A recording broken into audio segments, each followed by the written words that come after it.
Did you know your mood is controlled by your gut bacteria? Imagine a bustling city of 39 trillion microorganisms residing right in your gut. This city, known as the microbiome, is not just any city. It weighs as much as your brain and communicates with it via the vagus nerve. It houses mostly bacteria, but also viruses and fungi. We nourish this city, and in return, it produces essential chemicals for us. So the next time you're feeling off, consider this. It could be your gut talking. But what determines the balance of good and bad bacteria in our gut? Well, there are several factors that play a part. One of them is our diet.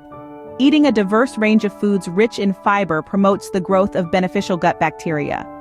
Next, certain medications, particularly antibiotics, can significantly alter our gut bacteria. Age is another factor. As we get older, the diversity of our gut bacteria decreases. How about sleep?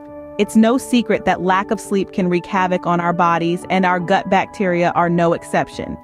Last but not least, our activity level. Regular exercise can enhance the diversity and number of beneficial gut bacteria.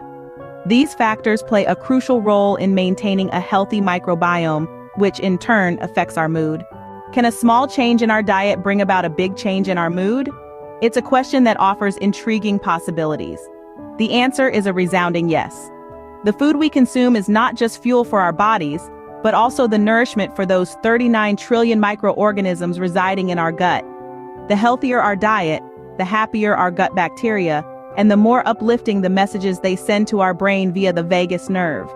This is where mental health awareness aligns with our dietary choices. Understanding the power of diet in managing our mood is a step towards fostering mental well-being. So let's make that small change today. Remember, mental health matters, and so does what you eat. Feed your gut wisely, and it just might boost your mood.